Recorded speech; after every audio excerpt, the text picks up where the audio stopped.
नमस्कार, मैं मनीष स्वागत करता हूं आपको अपने इस यूट्यूब चैनल पे।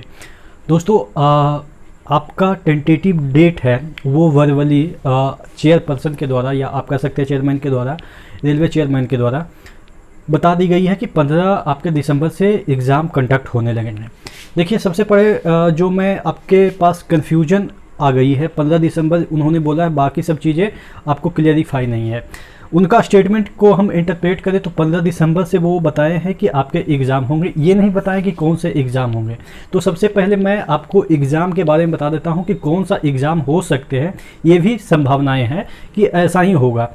अब बहुत सारे लोग सबसे पहले कह रहे थे कि आप तो बता रहे थे कि 2021 में होगा, इस साल तो नहीं होगा, तो वो भी मैं बताऊंगा कि इस साल उनके कहने के बावजूद इस साल नहीं होगा। कौन सा एग्ज़ाम इस साल होगा वो भी मैं बताऊंगा, और कौन सा एग्ज़ाम इस साल नहीं होगा वो भी मैं बताऊंगा। सब मतलब कि डाउट है वो क्लियर करूंगा। तो और इसमें मैं आपको आज स्ट्रेटजी बताने वाला हूं कि आपका जो एनटीपीसी है अब के बाद, यानी कि अब आपकी क्या स्ट्रेटजी होनी चाहिए। अगर आपके दिसंबर में स्टार्ट हो रहे हैं 15 दिसंबर के, तो प्रॉपर स्ट्रेटजी क्या होनी चाहिए वो मैं बताने वाला हूं। तो सबसे पहले कि जो मैं बात बताने वाला हूं कि जो आपका एग्ज़ाम होगा आइसोलेटेड का 15 दिसंबर से, ये संभावनाएं है कि 15 दिसंबर से आपके स्टार्ट होंगे। तो उसके जो एग्ज़ाम होंगे वो 3 से 4 दिन या मैक्सिमम 5 दिन चलेंगे। तो आपके 15 से 20 हो गया। अब जैसे ही ख़त्म होगा वैसे ही तुरंत एग्ज़ाम नहीं होगा, 4-5 दिन इसमें गैप कर दीजिए, ठीक है। तो आप ये मान के चलिए कि 25 दिसंबर या जनवरी में आपका, अगर उनके स्टेटमेंट है उसके अकॉर्डिंग सब चीज़ चलती है तो आपके जनवरी में एनटीपीसी होंगे, ठीक है, एनटीपीसी होंगे। और आपके इसको कंडक्ट कराने में मिनिमम इसको कम से कम तो 2.5 महीना तो लगेगा ही, 2.5 मंथ तो लगेगा ही, या आप कह सकते हैं 3 मंथ भी लग सकता है। कितना आप समझ सकते हैं कि एस्पिरेंट इसमें अप्लाई किए हैं। उसके बाद अगर 2.5 मंथ तो जनवरी, फरवरी, मार्च आप अगर क्लियर कर लेते हैं तो अप्रैल में आपका ग्रुप डी का हो सकता है। ये सब संभावनाएं हैं। अभी जो उन्होंने स्टेटमेंट दिया था कि 15 दिसंबर से स्टार्ट होगी, इसका मतलब ये नहीं कि 15 दिसंबर से तीनों एग्ज़ाम स्टार्ट हो जाएगी, एक एक करके होगी। आपको भी पता है कि एक साथ पॉसिबल ही नहीं है, तो एक एक करके इस तरह से आप मान के चल सकते हैं कि अप्रैल तक आपके, अप्रैल में भी चलेगी ग्रुप डी का एग्ज़ाम, तो 2-2.5 महीना वो भी चलेगी। तो यानी कि अप्रैल मई तक लगभग समाप्त हो जाएंगे आपके सभी एग्ज़ाम, अगर उनके जो बात है उस पर विश्वास किया जाए। हालांकि पीयूष गोयल साहब ने भी ट्वीट किया है, उन्होंने भी बताया है। तो मुझे लगता है कि 15 दिसंबर अगर नहीं भी होता है स्टार्ट, तो 15 नहीं तो 10 दिन और बढ़ा दीजिए, 25 दिसंबर, यानी कि आपका एग्ज़ाम तो होगा, ये कंफर्म हो गया और इसी साल स्टार्ट हो जाएगा। लेकिन एनटीपीसी का मुझे नहीं लगता है कि इस साल स्टार्ट होगा। उसको 10 दिन आप, या 10 या 15 दिन इसमें और ऐड कर दीजिए, यानी कि जनवरी स्टार्ट में या जो दिसंबर है उसके लास्ट में, ठीक है।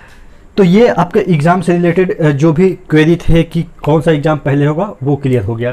आज हम एनटीपीसी के जो स्ट्रेटजी है उस पर बात करेंगे। उसके बाद हम अगला जो वीडियो देंगे वो ग्रुप डी के जो स्ट्रेटजी होगा उस पर हम बात करेंगे, ठीक है। तो पीटी ही अभी होने वाला है, तो पीटी के बारे में हम बात करते हैं। 100 नंबर का होगा, टोटल 100 नंबर का होगा।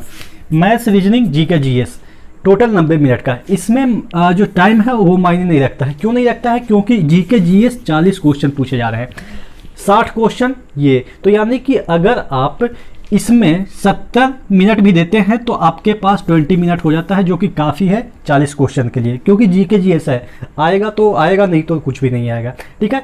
10 से 15 सेकंड का खेल रहता है एक जीके में, ज़्यादा से ज़्यादा कभी कभी 30 से 35 सेकंड, तो यानी कि 20 मिनट इसमें दे देंगे और 60 क्वेश्चन में 70 मिनट मिल रहा है, तो सफिशियंट टाइम है, ठीक है। तो इसमें टाइम का कोई लोचा नहीं है। अब एक एक स्ट्रेटजी पे बात करते हैं कि कहाँ कैसे, मतलब अब कब कब पढ़ना चाहिए, कितना घंटा पढ़ना चाहिए। मैं आपको बताऊं कि मिनिमम आपको 6 आवर तो पढ़नी ही चाहिए, ठीक है। अगर आप वर्किंग है तो 4 आवर मिनिमम तो पढ़ना ही होगा। 6 आवर, इन दोनों को मिला के 3 आवर और इसको मिला के 3 आवर, ठीक है। 1.5 घंटा ये, 1.5 घंटा ये, 3 घंटा ये, क्योंकि इसमें आपको सिलेबस इतना वास्ट है, ये सागर है, तो इसको पढ़ने के लिए आपको इन दोनों को इक्वल देना पड़ेगा टाइम। मैथ्स और रीजनिंग का जो सिलेबस है वो कन्फाइंड है एकदम से कॉम्पैक्ट है कि आप इससे ज़्यादा वो लगभग नहीं पूछता है, एक आध एक्सेप्शन पूछते हैं, वो तो मैटर नहीं करता है। आप इसमें अर्थमेटिक पे ज़्यादा ध्यान देंगे क्योंकि अर्थमेटिक के तकरीबन 75 से 80% क्वेश्चन अर्थमेटिक के ही आते हैं। एडवांस के आपके बहुत कम ट्रिगोनोमेट्री के फॉर्मूला बेस्ड क्वेश्चन पूछे जाएंगे। अर्थमेटिक के मैंने बता दिया। एडवांस के आपके ज्योमेट्री के लगभग ना ही क्वेश्चन पूछे जाते हैं। मेंसुरेशन के क्वेश्चन कुछ पूछे जाते हैं जो कि लेंदी होता है, ठीक है, लेकिन ये पीटी है तो लेंदी होगा नहीं। तो आपके एडवांस में मैंने बताया कि ज्योमेट्री में थोड़ा सा कम ही पूछे जाएंगे, कम ही क्या लगभग नहीं पूछे जाते हैं, लेकिन ट्रीगो में अच्छे खासे क्वेश्चन पूछे जाएंगे, 2-3 क्वेश्चन पूछे जाते हैं। और आपके मेंसुरेशन में आपको अच्छे खासे क्वेश्चन मिल जाएंगे। तो यानी कि 2 टॉपिक अगर आप मैथ्स में कमज़ोर हैं तो इन दोनों पे एडवांस में फोकस कर लीजिएगा, लेकिन अर्थमेटिक आपको सभी चीज़ देखना पड़ेगा।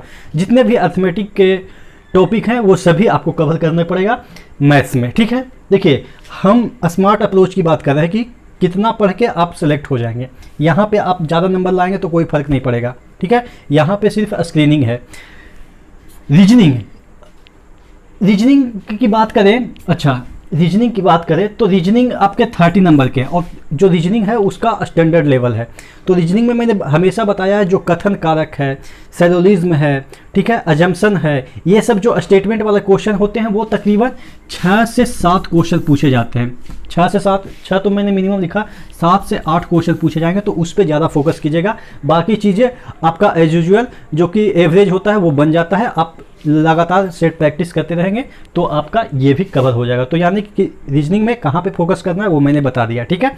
और एक होता है अरेंजमेंट, सीटिंग अरेंजमेंट वाला जो क्वेश्चन होता है वो भी आप ध्यान दीजिएगा क्योंकि वो भी काफ़ी फंसाता है। एक पैराग्राफ रहता है, उस पर 5-5 क्वेश्चन पूछे जाते हैं। सीटिंग अरेंजमेंट के टेबल वाला हो जाएगा, बेंच वाला हो जाएगा, ठीक है, ऊपर से कौन सा नंबर होगा, नीचे से कौन सा नंबर होगा, इस तरह के जो क्वेश्चन होते हैं उस पर भी ध्यान दीजिएगा। तो ये आपके रीजनिंग के बारे में मैंने बता दिया कि इस तरह से आपको वहाँ पे रीजनिंग में पढ़ना है।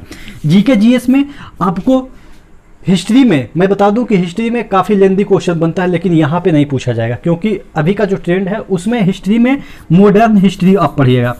एंसेंट और मेडिवल हिस्ट्री को एकदम से छोड़ दीजिए। एक क्वेश्चन आता है वो भी आपके 2 क्वेश्चन मुझे तो नहीं लग रहा 2 क्वेश्चन आएगा एंसेंट और आपके मेडिवल हिस्ट्री से। आपके जितने भी क्वेश्चन लगभग पूछे जाते हैं वो मॉडर्न हिस्ट्री से पूछा जाता है, और अगर पूछा जाता है गलती से अगर एंसेंट का तो वो लल्लू टाइप के सवाल पूछे जाते हैं। इसलिए आपको एंसेंट और मेडिवल में नहीं जाना है क्योंकि अगर इसमें जाएंगे तो काफ़ी पढ़ लेंगे और कुछ आएगा भी नहीं। तो हिस्ट्री में आपको मॉडर्न पढ़ना है। आपके पॉलिटिकल साइंस में जितना चीज़ें हैं वो सब पढ़ना है आपके सिलेबस में, जैसे कि आपके पूरा अनुच्छेद यानी कि जो महत्वपूर्ण अनुच्छेद की बात कर रहे हैं। ऐसा नहीं कि जो भी 395 में जो भी अनुच्छेद है उसको पूरा रखना चालू कर दिए। जो मुख्य अनुच्छेद है, राष्ट्रपति, उपराष्ट्रपति, प्रधानमंत्री, मुख्यमंत्री, ये सब चीज़ों से रिलेटेड, न्यायालय से रिलेटेड, ये सब जो मुख्य आपके अनुच्छेद है वो सब पढ़ना है। और पॉलिटिकल में जो भी क्वेश्चन बनते हैं मुख्य तरीके से वो सब पढ़ना है, ठीक है। तो ये आपको पॉलिटी में सभी पढ़ना है, इसमें कुछ भी छोड़ना नहीं है, ठीक है। अब ज्योग्राफी की बात करें तो ज्योग्राफी में जो वर्ल्ड ज्योग्राफी है उसमें से बहुत क्वेश्चन कम पूछे जाते हैं, यानी कि आपको सिर्फ फोकस किस पे करना है। देखिए, मैं स्मार्ट अप्रोच बता रहा हूँ, बाकी पढ़ना तो सब भी है, लेकिन अगर आप कम पढ़ के सिलेक्ट होना चाह रहे हैं तो उसकी मैं शॉर्टकट आपको तरीका बता रहा हूँ। हालांकि सक्सेस का कोई शॉर्टकट नहीं होता, लेकिन एक स्मार्ट अप्रोच हो सकता है। तो ज्योग्राफी में आपको मैं बताऊँ कि इंडियन ज्योग्राफी पे ज़्यादा फोकस रखता है एनटीपीसी या रेलवे का जो भी एग्जाम हो। वर्ल्ड हिस्ट्री पे काफ़ी कम फोकस रहता है क्योंकि यहाँ पे यूपीएससी के क्वेश्चन नहीं पूछे जाएंगे, आपके एनटीपीसी या रेलवे के लेवल का ही क्वेश्चन पूछे जाएंगे। तो आपके जो क्वेश्चन होंगे ज्योग्राफी में वो आपके इंडियन ज्योग्राफी पे ज़्यादा क्वेश्चन पूछे जाएंगे, ठीक है। इकोनॉमिक्स में बहुत कम ही क्वेश्चन पूछे जाते हैं, जो कि आपको मैं बताऊं 12th लेवल के जो बुक होते हैं वहाँ से आपको पढ़ना चाहिए, लेकिन 12th लेवल के क्वेश्चन इसमें तो आएंगे नहीं। तो इकोनॉमिक्स में लगभग 1-2 क्वेश्चन पूछे जाते हैं जिसका कि कोई सिलेबस अता पता नहीं है। तो इकोनॉमिक्स में आपको पढ़ने के लिए सजेस्ट भी नहीं करूँगा। जो भी आपके लूसेंट वगैरह में इकोनॉमिक्स के क्वेश्चन बनते हैं वही काफ़ी है इसके लिए, ठीक है। अगर हम बात करें कंप्यूटर की, तो कंप्यूटर में जो आपके लूसेंट में दे रखे हैं उतना ही काफ़ी है, उसके लिए एक्स्ट्रा नहीं पढ़ना है क्योंकि यहाँ पे कंप्यूटर का उतना वेटेज नहीं है। हाँ, लेकिन इसमें साइंस का वेटेज काफ़ी हो जाता है, तकरीबन आपको मैं बताऊँ कि यहाँ पर 16 से 17 नंबर के साइंस तो पूछे जाएंगे, 17-18 भी पूछे जा सकते हैं, लगभग आधा पूछे जा सकते हैं क्योंकि साइंस का वेटेज इन दिनों एग्जाम में बढ़ गया है। और साइंस में बायोलॉजी थोड़ा सा इसमें ज़्यादा पूछे जाएंगे क्योंकि नॉन टिक है। तो बायोलॉजी पे आप ज़्यादा फोकस करेंगे, उसके बाद फिजिक्स केमिस्ट्री, ऐसा नहीं है कि सिर्फ बायोलॉजी पे फोकस करेंगे, तीनों सब्जेक्ट आपको कवर करना है। और साइंस स्टैंडर्ड आपको एनसीईआरटी के तरीके से पढ़ना है, ये नहीं कि लूसेंट वाला साइंस पढ़ के जाएंगे कुछ नहीं होगा मेरे भाई, गारंटी ले लो। क्योंकि जिस तरह के क्वेश्चन पूछे हैं वो साइंस आपके एनसीईआरटी से ही कवर हो पाएगा, और जिस तरह से आप टेक्निकली चीज़ों को सोच सकते हैं, एनालाइज कर सकते हैं, वैसे क्वेश्चन आपसे पूछे जा रहे हैं। यानी कि जो साइंस में क्वेश्चन पूछे जाते हैं वो आपके बीच से पूछे जाते हैं, जो लाइन होता है ना एनसीईआरटी के, उसके बीच से। तो यानी कि साइंस काफ़ी इंपॉर्टेंट है, आपको पूरा एनसीईआरटी चाटा होना चाहिए, ठीक है, तभी आप मतलब कि अच्छा स्कोर कर पाएंगे जी के जीएस में। अब बात कर लेते हैं करेंट अफेयर्स। करेंट अफेयर्स में मैंने कुछ टॉपिक बताए हैं, एक वीडियो मैंने बना रखे हैं, उसको भी अपलोड कर देंगे। इससे ज़्यादा आपको करेंट अफेयर्स इसमें नहीं पढ़ना है, ये नहीं कि एकदम से रोज़ हज़ार करेंट अफेयर्स पढ़ रहे हैं। जैसे मैंने अभी एक एग्जाम्पल के तौर पे बताऊं कि कौन कौन से आपको टॉपिक करंट में पढ़नी चाहिए, जिससे कि आपका लगभग कवर हो जाएगा। देखिए, स्पोर्ट्स से रिलेटेड जितने भी होते हैं, अवार्ड से रिलेटेड अवार्ड, स्टेट के मुख्यमंत्री और राज्यपाल, ठीक है, ये टॉपिक मैं बता रहा हूँ, ठीक है। प्रधानमंत्री और राष्ट्रपति का जहाँ जिस देश में गए वहाँ के मुद्रा, वहाँ के राजधानी, ये सब चीज़ें जोग्राफिकल चीज़ें उस स्टेट की, या आप कह सकते हैं जहाँ पे भी जिस देश में गए, ठीक है।